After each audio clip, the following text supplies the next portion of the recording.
दर्शकबिन माइतीघर मण्डलामा आज देखिएको यो दृश्यले धेरै नेपालीलाई भावुक बनाएको छ। जुन दृश्यमा तपाईले देखिराख्नु भएको छ, सासाना दुईवटा छोरीहरू जो आफ्नो आमालाई खोज्दै माइतीघरको मण्डलामा आएका छन्। तिमीले यदि मम्मीलाई कानुनले उ गर्यो भने समात्यो भने तिमी के भन्छौ मम्मीलाई? त्यस्तो भन्छु? अबे रुनु हुँदैन नि, कति बुझ्ने है। यो बच्चाहरूको त पाप लाग्छ होला है, त्यो आइमाईलाई त रुनु हुँदैन ल, रुनु हुँदैन ल, नरौ त। बहिनीलाई तिमी रोयो भने त बहिनी पनि हुन्छ नि त है, बिचरा कस्तो पाए कति हामी भगवान। त्यो आइमाईलाई त साँच्चै नै के अरे भेट्यो भने उयो के अरे पिटेर त्यो लछार पछार गरेर त्यसलाई त ल्याउनु पर्ने स्थितिको आइमाई रहेछ के। त्यो त आखिरी त अब यत्रो मिडियामा गइसकेको छ होइन, के अरे त्यसलाई जसरी भए पनि कानुनको कठघरामा त उभ्याउनै पर्छ होइन। त्यही भएर अब तिमी नरौ ल, तिमी रुनु हुँदैन, तिमी राम्रोसित पढ्नुपर्छ, पढेर देखाउनु पर्छ है मम्मीलाई। अनि त्यसपछि त्यस्तो मम्मीलाई के भन्ने भने चाहिँदैन अब तपाईँ भन्नुपर्छ पछि ल। तपाईँ अब आफ्नो बाटो गरेर जानु, हामीलाई छोरी पनि भन्नु पर्दैन भन्नुपर्छ, रुनु हुँदैन ल। हेर बाबाले कति माया गरिराख्नु भएको छ। के भन्छ मम्मी? मम्मी आउनु भन, मम्मीलाई भेट्न मन लागेको छ कि छैन? छैन? छैन रे। मम्मीले के बाबाको सबै के अरे ऊ लिएर जानुभयो? के लिएर जानुभयो? के भन्छ ट्याक्सी आउनुभन्दा अगाडि थालहरू म भान्जादारको घरमा राखिन जान्छु भन्नुभएको छ है। अनि त्यसपछि बेचेर आउनुभएछ। अनि मम्मीले यी छोरी कति धेरै पैसा भन्नुभयो है, कहाँबाट आयो भन्दाखेरि अहिले छोड्दा म झापा गएर भन्छु भन्नुभयो है। मलाई थाहा भयो झापा जान आँटेको हो भनेर। अनि जानुभयो ट्याक्सी चढेर? कोही लिन आउनु भएको थियो त्यो ट्याक्सीमा कि एक्लै जानुभयो?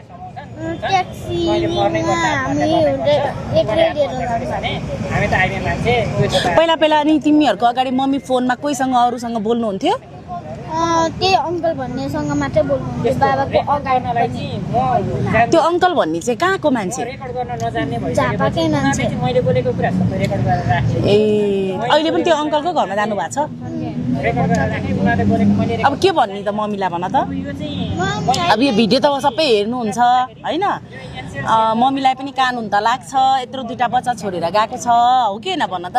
यति सानो बच्चाहरू छोडेर गएको छ, तिमीहरूको पाप पनि लाग्छ, कानुन पनि लाग्छ मम्मीलाई होइन। पहिला महिलाको मात्रै ऊ हुँदैन होइन, महिलालाई पनि कानुन लाग्छ, बुझ्यौ? अनि बहिनीलाई तिमी स्कुल लिएर जान्छौ आफै? कति ज्ञानी के है। राख तिमी नै। तिमी मम्मीलाई के भन्छौ? के पनि भन्दैनौ?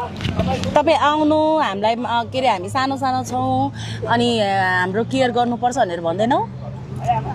त्यो भन्दिनँ, मम्मी आएर बाबालाई नामसारी गरिदिए भए हुन्छ। अब कति बुद्धि है, कस्तो बुद्धि। बाबाको माया लाग्यो? त्यही त के यस्तो भन्नुपर्छ। अब बाबाले के भन्नुभएको के अरे नामसारी गरिदिनु, हामीलाई कसले पाल्छ, हामीलाई त बाबाले केजी है 3मा र युकेजीमा रे मासु खाने अरू तिमी खानी कस्तो है बिचरा, कस्तो खालको आमा होला के छ। न्यायको लागि बसिराख्नु भएको छ, महिलाहरू जस्तो सानो बच्चाहरू छोडेर जानु भएको छ, श्रीमान र परिवारै यहाँ न्याय माग्नको लागि आउनु भएको छ। के भन्न चाहन्छु तपाईँ? अब म चाहिँ के भन्न चाहन्छु भने अब यो दुईटा बच्चाको लागि पनि होइन, अब उसलाई जान मन लाग्यो गयो होला त्यो मतलब भएन होइन। तर उसको बाउले उनीहरूको लागि जोड दिएर राखेको केही न थियो होला नि त। त्यो पनि लिएर अरू केटालाई खुवाउन त जान मिलेन नि त होइन। यो बच्चाहरूको लागि सोच दिएर गए पनि ऊ यतिकै जाओस् के उसले त्यो उसको भन्न उसको बाबाको उसलाई केही गरिदिन्छु भनेर राखेको सम्पत्ति चाहिँ त्यसरी लुकीछुपी त्यसरी लिएर अरूलाई खुवाउन जान चाहिँ मिल्दैन। त्यो चाहिँ एकदमै अपराध हो होइन, त्यसरी मिल्दैन। भोलि बच्चाहरूको आँसु लाग्छ, पाप लाग्छ, भोलि त्यो फिर्ता पनि हुन सक्नुपर्छ के।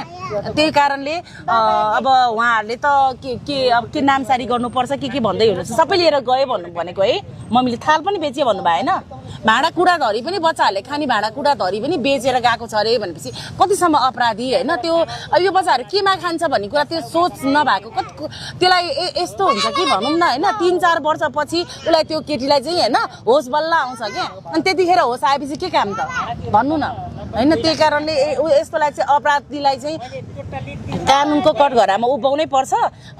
जहाँ भए पनि हेर्न त हेर्छ होला, सुन्न त सुन्छ होला होइन। अब कानुन त लाग्छ, यो बच्चा 2जनाको आँसु त लाग्छ। त्यही कारणले तपाईँ चाहिँ अब उहाँको बुवासँग के लानु भएको हो होइन, त्यो फिर्ता दिनुहोस्। बच्चाहरूको लागि भए पनि चाहिन्छ होइन। यो 2टा बच्चा त तपाईँले जन्माउनु भएको हो होइन, अरू कसैलेबाट लिएर आएर राखेको त होइन। आफैले जन्माएर जाने नि, आफ्नै जन्माएको छोराछोरीलाई राखिदिएको पनि त्यो पनि लुटेर जाने भनेपछि त्यो त अपराधी आमा हो नि त होइन। मान्छेले आजकल 1 रुपियाँ जोडेर राखिदिन्छ आफ्नो सन्तानको लागि होइन। त्यही सन्तानको अलिकति सामान पनि अलिकति पैसा सम्पत्ति पनि अनि अर्को नाठोलाई खुवाउन जान्छ भने त्यो आइमालाई के भन्ने त होइन। त्यो आइमा त अपराधी हो नि त होइन। त्यसको ल्याएर दियोस् न, बरु उसको बाउको लिएर चाहिँ अर्को केटासँग किन जाने त। त्यो उसको बाउ मन पर्दैन भने, यो बच्चा मन पर्दैन भने सम्पत्ति चाहिँ किन प्यारो भयो त। त्यो सम्पत्ति पनि यो के अरे बच्चाहरूको लागि र उसको बाउलाई छोडेर जानु पर्यो नि त। मान्छे चाहिँ मन नपर्ने, पैसा र सम्पत्ति चाहिँ मन पर्ने भन्ने त हुँदैन नि त, हो कि न भन्नु न। त्यही कारणले ल त्यो बाउ मन परेन, पैसा चाहिँ मन पर्ने अनि त्यसपछि छोराछोरी मन नपर्ने, त्यो पनि हुन्छ त। कस्तो चाहिँ पापी आमा के, यो कलि युगमा त कस्तो चाहिँ देख्न पर्यो होइन, अचम्म लाग्छ। त्यही कारणले हेर्नु तपाईँलाई जहाँ जुन कुरामा भए पनि हेर्नु भएको छ होइन, उहाँको बुवाको के लानु भएको छ, यो बच्चालाई सही सलामतका साथ फिर्ता ल्याइदिनुहोस् होइन, दिनुहोस्। यदि तपाईँ त्यसरी फिर्ता दिनुहुन्न, चाहनुहुन्न, तपाईँ आउनुहुन्न भने चाहिँ तपाईँलाई जहाँबाट भए पनि पुलिस प्रशासन लाएर हुन्छ कि महिला सेल लाएर हुन्छ कि होइन, महिला प्रहरी लाएर हुन्छ कि हामी सामाजिक काम गर्ने महिलाहरू भएर हुन्छ कि होइन, तपाईँलाई चाहिँ एक दिन यो बच्चाहरूको अगाडि चाहिँ जसरी भए पनि तानेर घिसारेर चाहिँ ल्याउन नपरोस्। तपाईँ